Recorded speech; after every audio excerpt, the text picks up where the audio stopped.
Now to your top 10 headlines in just 2 minutes. At least 40 people died after a fire at an immigration detention center in northern Mexico. 29 more people were injured. Surveillance video shows some of the migrants from Central and South America set mattresses on fire, fearing deportation. Dozens of people still missing after a hill collapsed on a town in Ecuador's south-central Andes on Sunday. As of tonight, 7 bodies have been recovered. 23 injured have been rescued.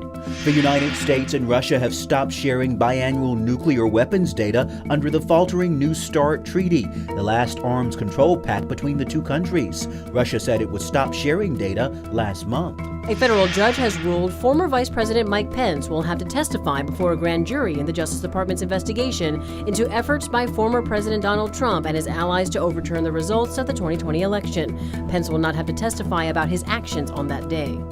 Pension reform protests once again turned tense today in France, with police firing tear gas on protesters in Paris. They are angry over plans to raise the retirement age from 62 to 64. A Maryland appellate court has reinstated Adnan Syed's murder conviction and ordered a new hearing in the case highlighted in the podcast Serial. Though his conviction has been reinstated, Syed won't immediately be taken into custody. Maryland law provides victims with the right to prior notice of such hearings, and the court ruled that right was violated in the case of Heyman Lee's brother.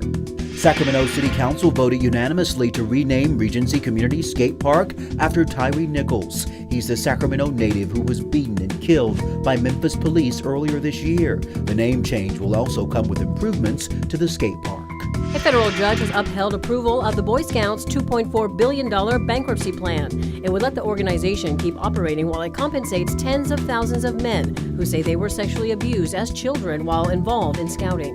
Several people rescued from the roof of a burning fourplex this morning in Roseville. The fire started from a candle in the kitchen and quickly spread to the rest of the house. People escaped from the second floor window and no one was hurt. Train traffic resumed today on a stretch of track where 55 rail cars and 2 locomotives derailed Monday in a remote area of the Mojave Desert. The train was carrying iron ore when it derailed. Nobody was hurt. The cause of the derailment remains under investigation. And those are your top 10 headlines in just 2 minutes.